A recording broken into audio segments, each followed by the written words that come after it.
Thank you very much, and a very good morning to each of you. I'm very pleased to be here. As you have been told, I'm the representative of the Konrad Adenauer Foundation in Bulgaria. It is a German foundation. It is a political foundation which is affiliated to the Christian democratic movement. So we are close to one of the political parties in Germany, which is the Christian Democratic Union. We're headquartered in Germany, we have an academy and our offices in Berlin, and we have civic education centers in each of the 16 state capitals. So we are a think tank, and well, we do research and well, make proposals for political action. But we also do international work. We have a long tradition of international work, more than 60 years. We have more than 80 offices around the globe.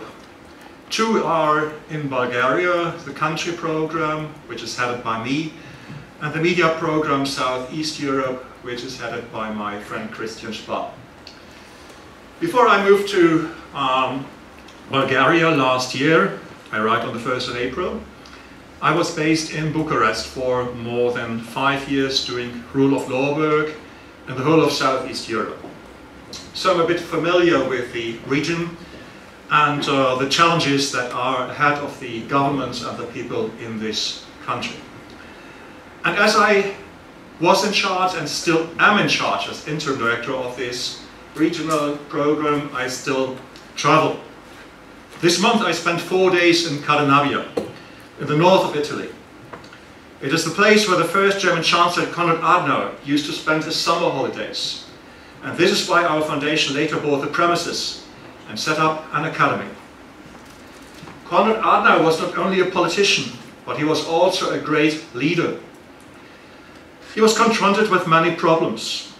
When he was elected Chancellor of the Federal Republic of Germany in 1949, the country still lay in ruins. Unemployment was high. Millions of people lived in makeshift accommodation. There were supply shortages, and Germany was a pariah for most of its neighbor countries. When he handed over his office to a successor in the early 60s, people in other countries spoke about the German economic miracle. France and Germany, who had been enemies for centuries, were united by a treaty of friendship. West Germany had co-founded the European Community and had become a NATO member. Konrad Adenauer had visions, and he had the ability to convert them into reality. When I was strolling in the park of Adenauer, I was thinking about how he may have spent his holidays. I know that also then he used to work for a couple of hours every day. So he had to be in touch with the ministries in Bonn, the then West German capital. He could, however, not send any emails or telefaxes. And when he wanted to make a phone call, he could not just dial a number, but some of his staff had to call an operator. And a few hours later, the line would have been set up. And of course, he could not Twitter. So he had plenty of time to make his decisions. He could carefully reflect and think about the pros and cons of every possible solution for a problem. Sometimes I believe that this had a positive impact on the quality of his decisions. But we will not turn back the clock. By new technologies, information and opinion can be globally shared within seconds.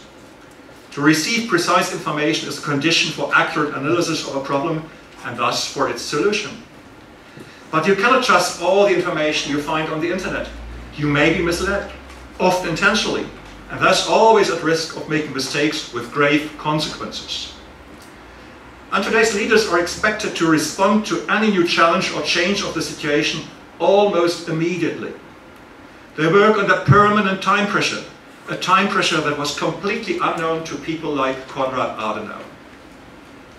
What makes things worse is that all the challenges today's leaders are faced with, may they concern peace or war, combating terrorism or responding to a foreign leader, are becoming more and more complex and very often transcend geographic borders.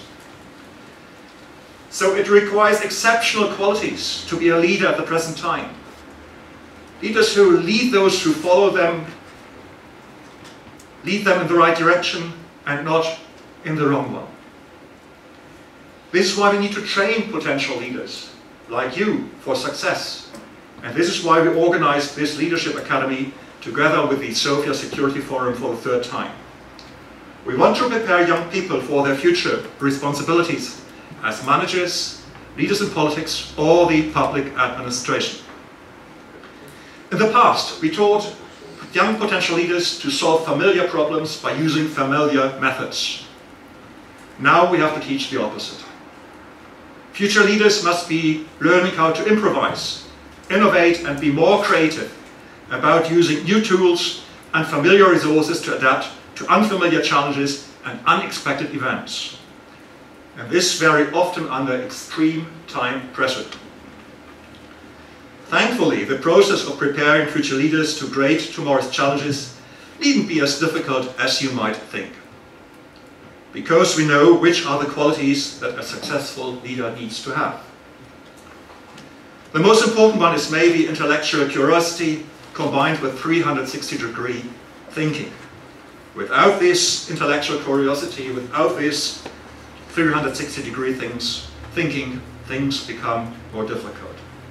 Only those who permanently are watching which challenges need to be addressed and what is changing, only those who have the ability to think holistically, recognize patterns, and make imaginative leaps based on those patterns will meet these challenges.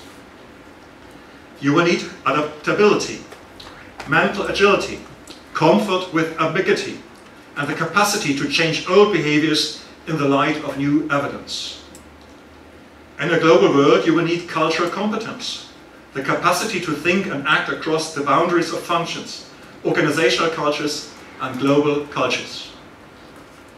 Empathy is of extreme importance, a deep emotional intelligence, closely connected to cultural competence that enables those who possess it to see the world through others' eyes and understand the unique perspectives. If you have these qualities, you have the potential to become an effective leader who does the following. First, creates an inspiring vision of the future. Second, motivates and inspires people to engage with that vision. Third, manages delivery of the vision. And fourth, coaches and builds a team so that it's more effective at achieving this vision. Only someone who is able to create an inspiring vision is a true leader. Otherwise you can be a manager. You're not a leader. A vision is a realistic, convincing and attractive depiction of where you want to be in the future. Vision provides direction, sets priorities, and provides a marker so that you can tell what you have achieved, what you wanted to achieve. Therefore, leadership is proactive, problem solving, looking ahead, and not being satisfied with things as they are. A compelling vision provides the foundation for leadership, but it is a leader's ability to motivate and inspire people that helps them deliver that vision. If you want to manage delivery of the vision, you will need management skills. So first you need the vision, then you need the management skills. Within the limited time frame that I have, I can only briefly mention those which I consider the most important. First, communicate. Clearly and succinctly explain to your employees what you expect from them. Everything from organizational goals to specific tasks. Listen to them. Make sure they have fully understood what you expect from them and encourage them to make reasoned objections. Second, motivate. Paying a fair salary is important, but not enough inspiration. There are a number of ways to motivate your workers. You may build their self-esteem through recognition and reward, or by giving them new responsibilities. Third, delegate. If you take on too many tasks by yourself, you will struggle to get anything done. Identify the skills of your employees and assign duties to them based on his or her skill set. Fourth, create a positive, happy and healthy work environment. Be able to laugh at yourself when something doesn't go quite as planned. Simple acts like asking employees about their personal well-being, be neither superficial nor too curious, will develop a positive atmosphere in the office. 5, be trustworthy. Demonstrate your integrity. Employees will only respect leaders they respect. By being open and honest, you will encourage the same sort of honesty in your employees. 6, be creative. Try non-traditional solutions or approach problems in a non-traditional way to solve an otherwise unsolvable problem. Most employees will be impressed and inspired by a leader who does not always choose the conventional path. 7, inspire your staff to give a feedback. Give them an opportunity to deliver useful information to team members about their performance. Encourage them to speak openly about problems and concerns. Be open to suggestions. Offer them advice and assistance, but don't micromanage. 8, accept that you are responsible. A leader is responsible for both the successes and failures of his or her team. By willing to accept blame when sometimes does not go correctly, accept mistakes and failures, and then devise clear solutions for improvement. Be committed. Be willing to put in the extra hours to complete an assignment. Employees will see this commitment and they will follow your example. A leader cannot expect employees to commit to their job and their task if he or she does not do the same. 10, be flexible. Accept whatever changes come their way. Mishaps and last-minute changes always occur at work.